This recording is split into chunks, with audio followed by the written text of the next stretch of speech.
Assalamualaikum warahmatullahi wabarakatuh. Alhamdulillah kita bertemu lagi. Sambungan ulasan saya ke atas video Ustaz Azhar Idrus tentang bahaya Wahabi. Ini adalah video bahagian keempat. Sesiapa yang belum menonton bahagian 1, 2 dan 3 diminta menyemaknya terlebih dahulu. Link bagi kesemua video dalam kotak description, termasuk link bagi video asal Ustaz Azhar Idrus. Jika video bahagian 1, 2 dan 3 kita merujuk kepada kitab, banyak kitab, video kali ini tidak perlu rujukan kepada kitab. Oleh itu, jemput menikmati pemandangan penerbangan melintasi benua Australia. Suasana tidak berawan di musim panas atau summer sekarang ini menampakkan permukaan bumi yang agak tandus lagi panas. Baik, dalam bahagian keempat ini saya akan mengulas kenyataan Ustaz Azhar Idrus berkaitan melarang kemungkaran. Apa yang beliau katakan dalam videonya asal dapat saya ringkaskan seperti berikut. Pertama, melarang kemungkaran adalah dalam perkara ijma'. Yang ini yang disepakati kemungkarannya, seperti arak, judi dan membuka aurat di khalayak ramai. Kedua, melarang kemungkaran tidak ditujukan kepada perkara-perkara khilafiah. Ketiga, puak Wahabi mereka bertegang leher dalam perkara khilafiah, sementara yang betul-betul mungkar mereka diam. Keempat, apabila Rasulullah SAW bersabda yang maksudnya sesiapa yang melihat kemungkaran, yang dimasukkan ialah kemungkaran yang disepakati dan bukannya yang diperselisihkan. Ayuh kita semak dan ulas. Pertama, betul apa yang dikatakan oleh Ustaz Azhar Idrus bahawa melarang kemungkaran adalah terhadap perkara-perkara yang disepakati kemungkarannya. Cuma, perkara yang disepakati kemungkarannya itu terbahagi kepada dua kategori. Kategori pertama ialah perkara mungkar yang diketahui kemungkarannya oleh umat Islam. Contohnya arak, judi, zina, rasuah dan derhaka kepada orang tua. Terhadap kemungkaran kategori pertama ini, memandangkan ia diketahui semua, maka tanggungjawab melarangnya terletak di bahu semua umat Islam. Hendaklah semua individu Muslim memainkan peranan melarang kemungkaran ini dengan yang paling minimum, ialah membencinya dengan hati. Antara sikap membenci dengan hati ialah tidak duduk atau bergaul bersama dengan orang yang melakukan kemungkaran tersebut. Tetapi ingat, ini adalah yang paling minimum. Kenapa paling minimum? Nanti kita akan bacakan hadis dia. Tapi yang saya katakan paling minimum, ingat, ini hanyalah paling minimum dan saya yakin kita semua mampu melakukan yang lebih daripada itu. Justru pada peluang ini, pada kesempatan ini, ingin saya menasihatkan para penonton yang dirahmati Allah sekalian untuk aktif melakukan amal ma'ruf dan nahi mungkar. Sebagai contoh, katakanlah bagi yang bekerja di pejabat, apabila ingin keluar makan, lazimnya diajak rakan-rakan sekerja, diajak bersama rakan-rakan sekerja, jom kita pergi makan, ada kafe baru buka, jom sama-sama kita pergi try. Akan tetapi, walau bagaimanapun, namun begitu, apabila ingin keluar solat, tidak pula diajak. Sebaliknya hanya keluar berseorangan, senyap-senyap saja. Ayuh kita melakukan amal ma'ruf dan nahi mungkar dengan turut mengajak rakan-rakan sekerja melaksanakan solat sebagaimana kita mengajak mereka untuk keluar makan. Jika ada rakan yang tidak solat, sebab bila dah kerja satu pejabat, satu department, satu floor, kita boleh kenal siapa solat, siapa tak solat. Jadi seandainya ada rakan kita yang tidak melaksanakan solat fardu, ayuh kita berbincang dengannya secara hikmah tentang kedudukan solat di dalam Islam. Contoh lain, katakan puasa Ramadan. Tidak tersembunyi lagi bahawa di kalangan umat Islam ada yang puasa Ramadan penuh sebulan. Akan tetapi mereka kadang-kala solat, kadang-kala tidak solat. Siap ada yang bangun sahur. pukul 5 pagi, pukul 5.30 pagi bangun. Lepas tu tidur, subuh tak solat. Ada yang langsung tidak solat. Maka ayuh kita melakukan amar ma'ruf nahi mungkar dengan menerangkan kepada mereka kepentingan melaksanakan solat fardu 5 kali sehari. Ini kerana orang yang berpuasa tetapi tidak solat, dia menanggung risiko puasanya tidak diterima oleh Allah Subhanahu Wa Taala. Bahkan mungkin lebih serius daripada itu. Saya alhamdulillah telah membuat video khas tentang ini. Link saya letak dalam kotak description ya. Di sini saya yakin ramai yang sedar akan tanggungjawab melaksanakan amar ma'ruf dan nahi mungkar. Jika ada yang belum, sila rujuk video saya yang khas tentang perkara ini. Link sekali lagi dalam kotak description. Cumanya, bagi yang sudah pun mengetahui tentang amar ma'ruf nahi mungkar ni, mereka ataupun mungkin saya juga sering terkandas dengan bisikan syaitan. Kononnya, kita ni tak layak untuk melakukan amar ma'ruf nahi mungkar, atau kita ni sendiri banyak kekurangan dan dosa sehingga tidak patut, tidak layak melakukan amar ma'ruf nahi mungkar. Ada juga yang keberatan melakukannya kerana bimbang disoal, dibantah, dikritik oleh rakan yang ditujukan amar ma'ruf nahi mungkar tersebut. Meskipun dilakukan dengan penuh hikmah, ada yang enggan melakukan amar ma'ruf nahi mungkar kerana bimbang kehilangan kawan atau di pulau. Ada pula yang merasakan ia adalah usaha yang sia-sia kerana orang yang ditujukan amar ma'ruf dan nahi mungkar tidak akan mendengar, apatah lagi patuh. Tuan-tuan dan puan-puan, semua ini adalah bisikan-bisikan syaitan. Maka janganlah anda, janganlah saya, janganlah kita mentaatinya. Kita tidak dituntut untuk menjadi sempurna. We are not required to be perfect sebelum melaksanakan amar ma'ruf nahi mungkar. Jika kesempurnaan adalah syarat sebelum melaksanakan amar ma'ruf nahi mungkar, nescaya selepas kewafatan Rasulullah sallallahu alaihi wasallam tiada siapa yang layak melakukannya sehinggalah ke hari akhirat. Dengan itu sia-sialah ayat-ayat Quran dan hadis-hadis yang menerangkan keutamaan, yang menerangkan kepentingan amar ma'ruf nahi mungkar. Sebab kalau nak tunggu perfect, only the prophet is perfect. Kita semua ni penuh dengan kekurangan. Kita semua ni banyak kekurangan. Lalu sia-sialah ayat-ayat Quran, hadis-hadis yang menerangkan amar ma'ruf nahi mungkar jika ia hanya ditujukan ataupun syarat sebelum melaksanakannya ialah kesempurnaan pada diri sendiri, kan? Okey. Kita juga tidak dituntut untuk melihat hasil yang serta-merta. We cannot expect immediate result apabila melakukan amar ma'ruf dan nahi mungkar. Orang yang dituju amar ma'ruf dan nahi mungkar lazimnya mengambil masa. Mungkin sedikit, mungkin banyak untuk menerima apa yang kita sampaikan. Justru lakukanlah amar ma'ruf dan nahi mungkar ikhlas kerana Allah. Jika kita melakukannya kerana Allah, kita tak akan kisah apa orang kata atau apa orang kritik. Namun, jika kita melakukannya kerana manusia, apa yang diperkatakan oleh manusia atau apa yang bakal diperkatakan oleh manusia menjadi pertimbangan utama.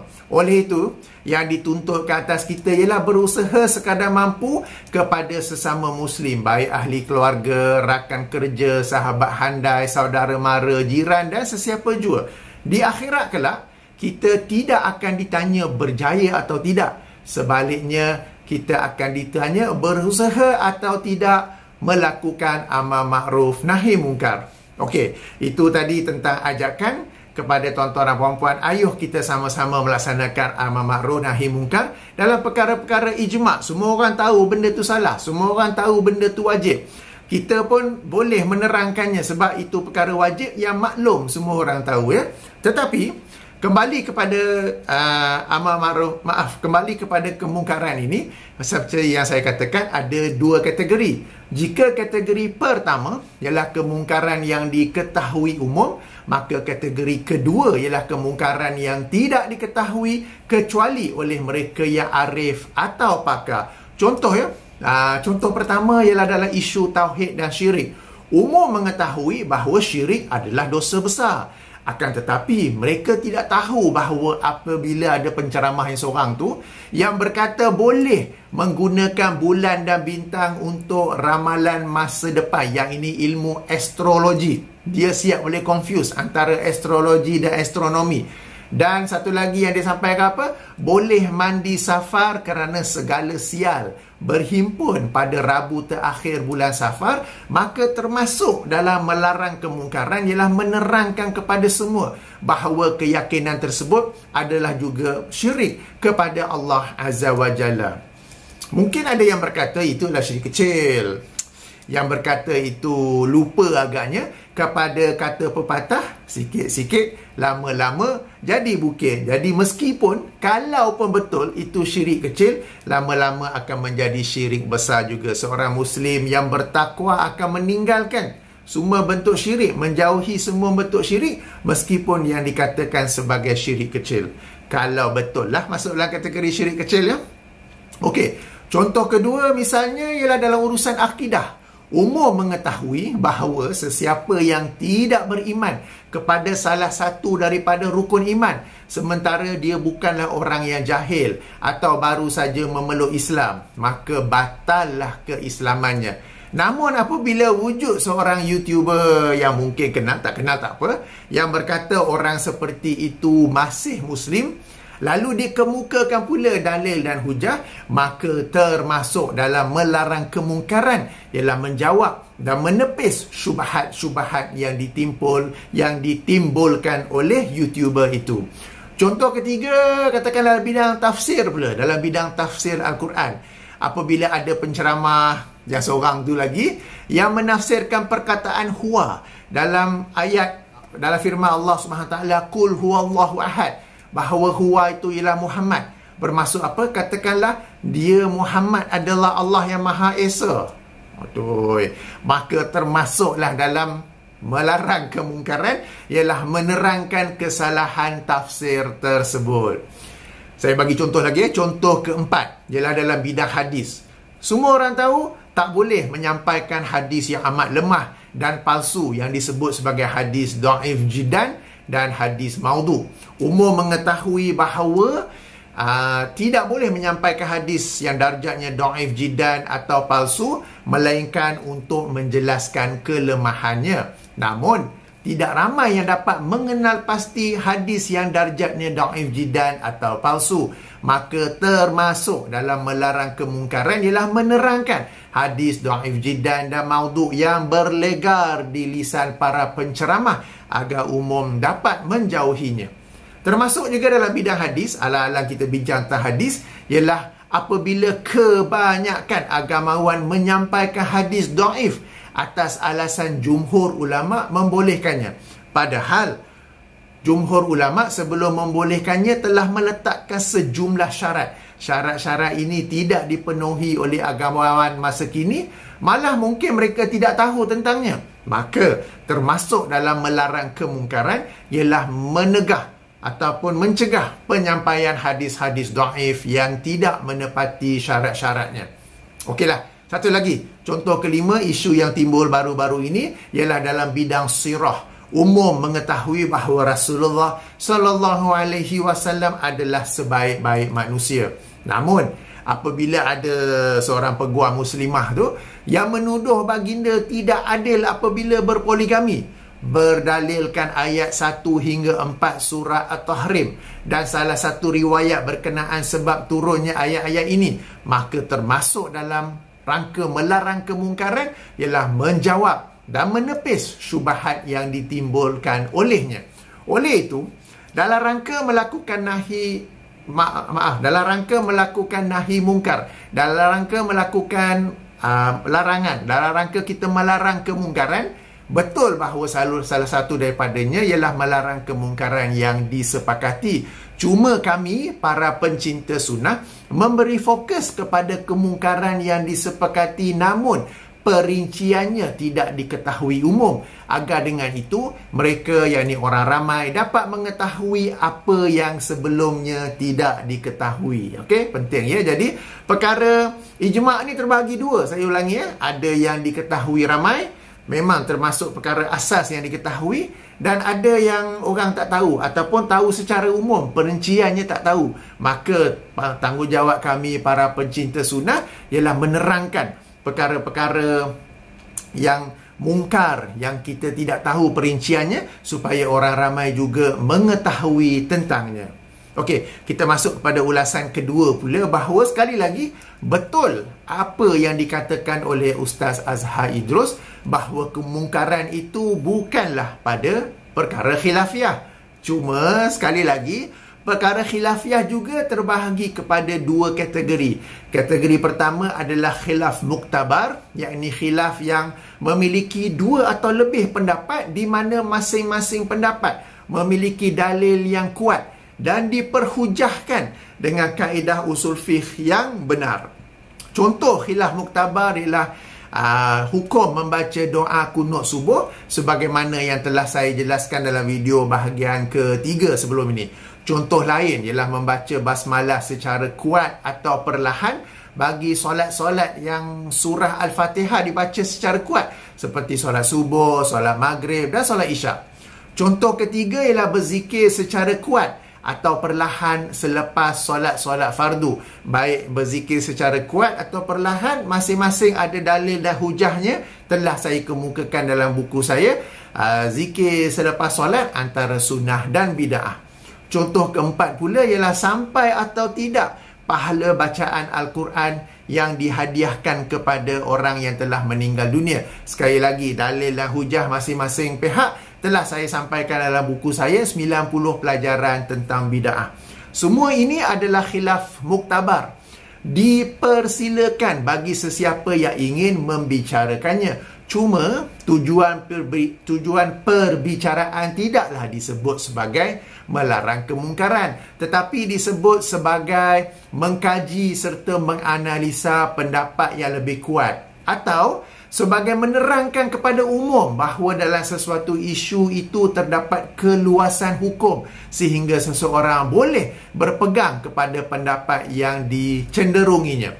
Kategori kedua pula ialah khilaf yang tidak muktabar, kerana salah satu pendapat di dalamnya, di dalam khilaf itu, tidak berdasarkan dalil yang kuat dan atau penghujahan yang benar. Sebagai contoh, meskipun berzikir secara kuat atau perlahan selepas solat-solat fardu adalah khilaf muktabar, tidak ada khilaf bahawa berzikir dengan kuat apabila terdapat makmum masbuk adalah sesuatu yang dilarang. Kerana zikir yang kuat itu mengganggu makmum masbuk yang masih lagi meneruskan solat fardu mereka. Contoh lain yang saya sebut tadi apa? Sekalipun para ulama khilaf tentang sampai atau tidak pahala bacaan Al-Quran yang dihadiahkan kepada orang yang telah meninggal dunia, mereka yang berpendapat ia sampai tidak pernah menganjurkan majlis penghantaran pahala sebagaimana yang lazim diamalkan di Malaysia. Apabila mereka berkata pahala itu sampai, yang mereka maksudkan ialah seseorang itu membaca Al-Quran secara lazim semata-mata kerana Allah, kemudian berdoa kepada Allah agar Allah menyampaikan pahala bacaan kepada orang yang telah meninggal dunia.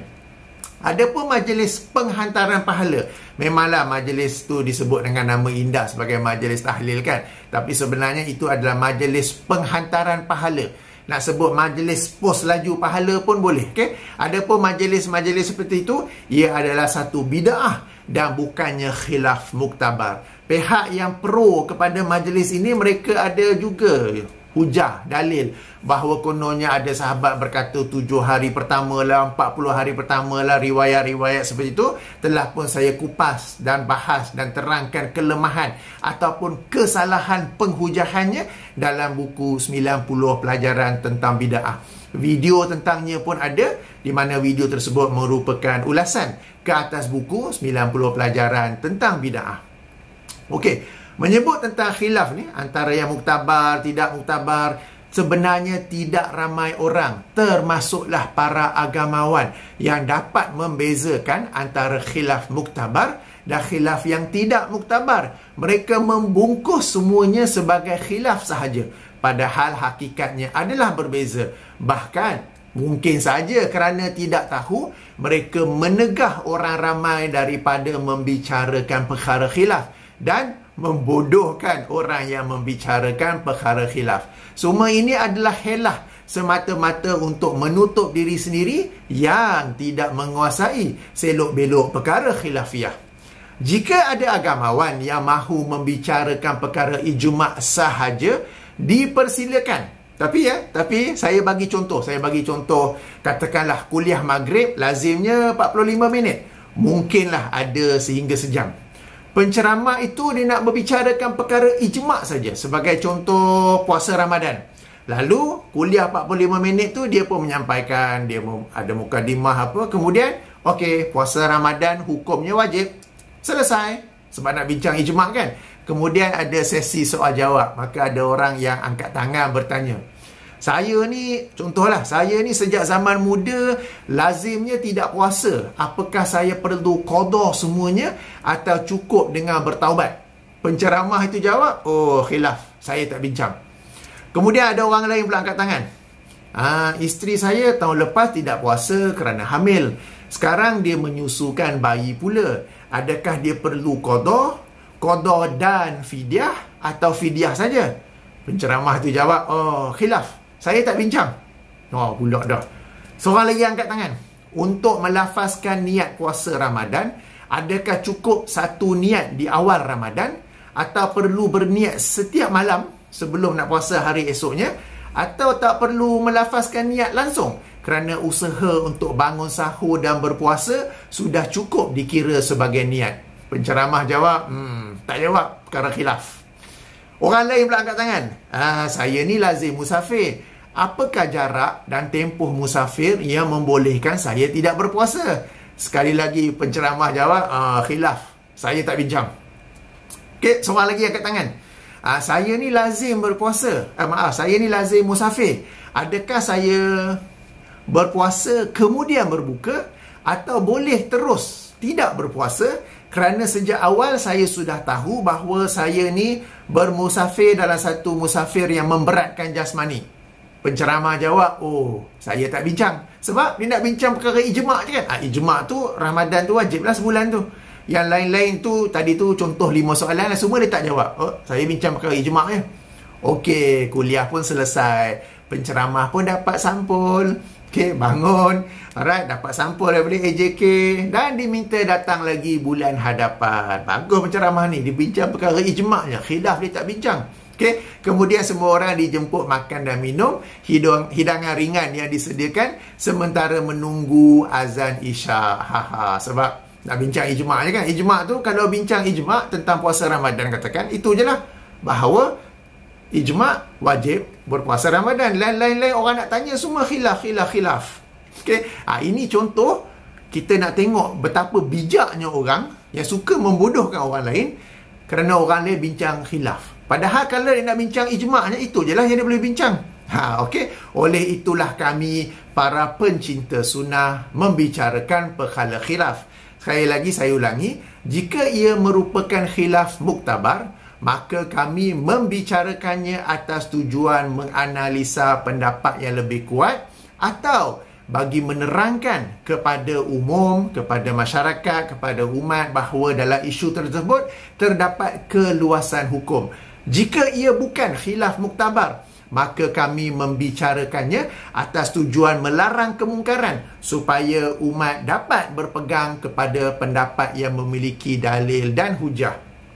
Kemudian, terdapat satu lagi kategori khilaf yang melibatkan antara sunnah dan bid'ah. Dalam kategori khilaf ini, kami para pencinta sunnah memang memperjuangkan sunnah dan membasmi bid'ah. Ini kami lakukan kerana mengikuti wasiat Rasulullah sallallahu alaihi wasallam. Dalam sebuah hadis yang dikeluarkan oleh Imam Abu Daud dalam sunannya, hadis nombor 3991 atau penomboran lain hadis nombor 4607, juga merupakan hadis yang ke-28 daripada himpunan hadis 40 Imam An-Nawawi. Ini hadis yang masyhur. Saya yakin tuan-tuan dan puan-puan pernah mendengar, pernah membaca. Saya pun dalam video-video sebelum ini pernah menyampaikannya, ya, di mana seorang sahabat bernama Al-Irbad bin Sariyah radhiyallahu anhu menerangkan bahawa pada satu hari kami, yang ini beliau dan para sahabat yang lain radhiyallahu anhum, solat di belakang Rasulullah sallallahu alaihi wasallam.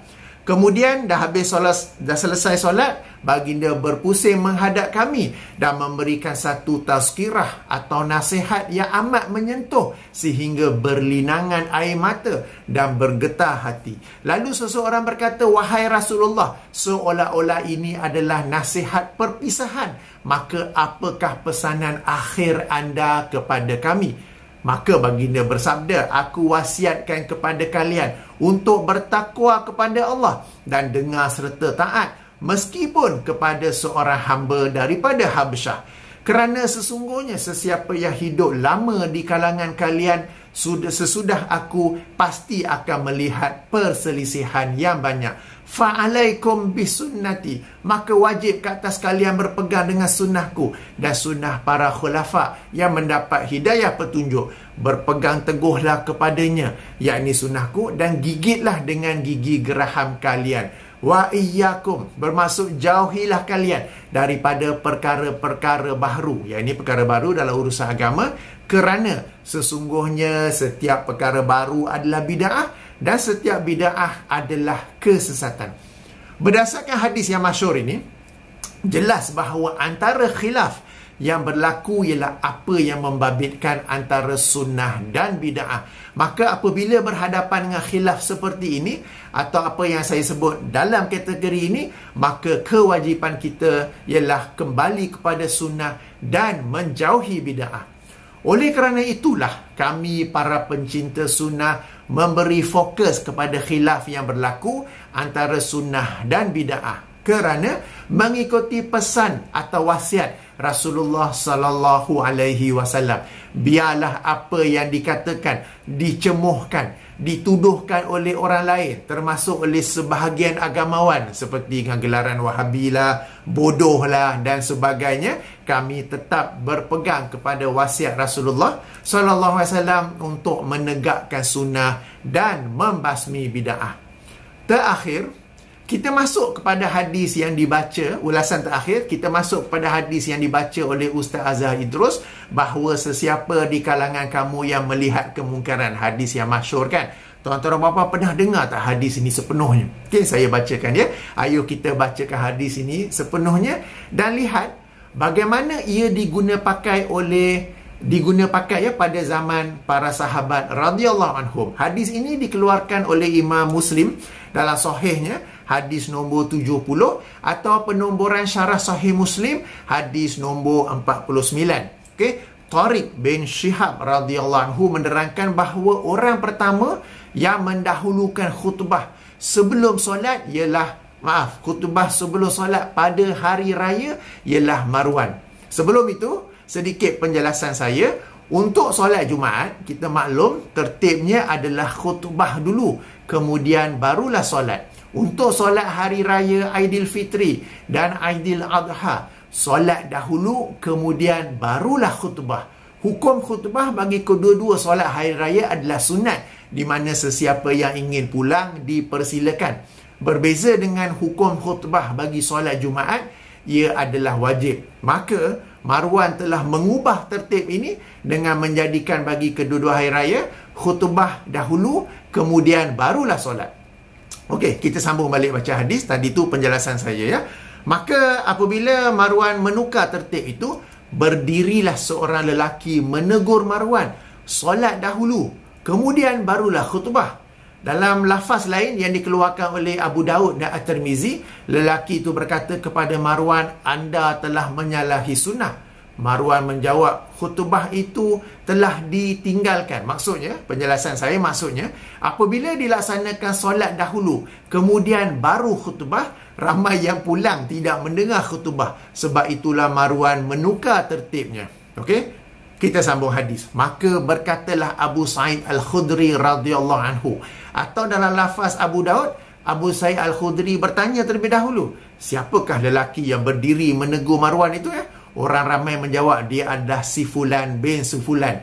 Maka berkatalah Abu Sa'id Al-Khudri, sungguh orang ini telah memutuskan atau melakukan apa yang aku dengar daripada Rasulullah sallallahu alaihi wasallam, di mana baginda bersabda, man ra'a minkum munkaran falyughayyirhu biyadihi fa in lam yastati fa bi lisanihi wa in lam yastati fa bi qalbihi wa zalika adhaful iman. Bermaksud, sesiapa di kalangan kalian yang melihat kemungkaran, hendaklah dia mengubahnya dengan tangannya.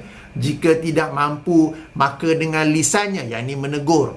Dan jika masih tidak mampu, maka dengan hatinya.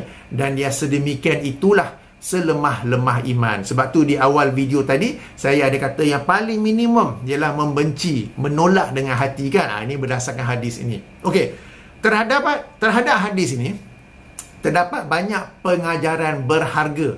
Saya alhamdulillah telah membuat video khas tentangnya. Sekali lagi, link dalam kotak description.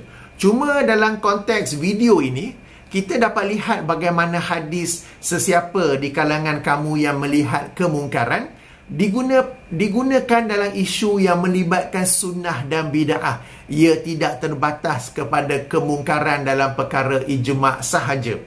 Nampaknya Ustaz Ahzan Idrus membaca hadis yang sahih, namun telah menyempitkannya kepada urusan ijma' sahaja. Padahal hadis ini lebih luas dan boleh diguna pakai untuk kemungkaran yang membabitkan perkara khilaf yang tidak muktabar dan perkara yang membabitkan antara sunnah dan bid'ah.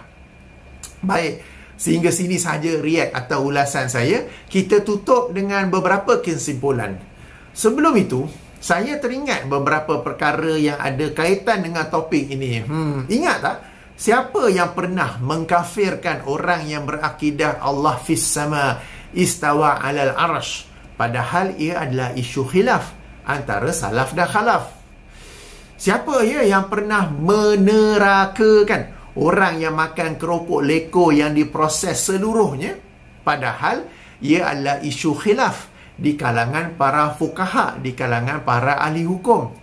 Siapa ya yang suka membodohkan orang yang menegakkan sunnah dan membasmi bid'ah meskipun dalam perkara-perkara kecil? Sebab jika kita renung hadis yang saya baca tadi, yang Marwan mengubah tertib antara solat dan khutbah yang tadi tu, jika ia berlaku pada masa kini, pasti orang yang berdiri menegur Marwan itu akan dibodohkan juga oleh you know who. Okey, tak apa. Baik, beberapa kesimpulan ya. Pertama, perkara ijma' ada yang diketahui umum dan ada yang tidak. Maka perkara ijma' yang diketahui umum hendaklah kita semua memainkan peranan amar ma'ruf nahi mungkar, yang ini mengajak kepada yang ma'ruf dan melarang daripada yang mungkar. Kedua, ada pun perkara ijma' yang tidak diketahui umum atau tidak diketahui perinciannya oleh umum, maka tanggungjawab melakukan amar ma'ruf nahi mungkar terletak pada bahu mereka yang mengetahuinya. Dan mereka yang mengetahuinya itu tidak semestinya orang yang bergelar ustaz. Ketiga, perkara khilafiah juga terbahagi dua, yakni khilaf yang muktabar dan khilaf yang tidak muktabar. Membicarakan khilaf muktabar tidaklah dinamakan nahi mungkar, tetapi ia dilakukan atas tujuan mencari pendapat yang lebih kuat atau menerangkan kepada umum keluasan pendapat yang ada di kalangan para ulama. Keempat, termasuk dalam melarang kemungkaran ialah membicarakan perkara khilaf yang tidak muktabar supaya umat tidak tertipu dengan sebahagian agamawan yang membela sesuatu isu atas alasan khilaf, padahal isu tersebut tidak memiliki dalil yang kuat maupun penghujahan yang benar. Kelima, termasuk dalam perkara khilaf ialah apa yang membabitkan sunnah dan bid'ah. Maka menegakkan sunnah dan membasmi bid'ah termasuk dalam rangka usaha amar ma'ruf dan nahi mungkar, kerana ia selari dengan wasiat Rasulullah sallallahu alaihi wasallam. Keenam, Agamawan yang mengkritik orang yang membicarakan perkara khilaf, dibimbangi dia yang sebenarnya tidak menguasai perkara khilaf. Yang ini dalil-dalilnya dan hujah-hujahnya di sisi pihak-pihak yang berbeza pendapat.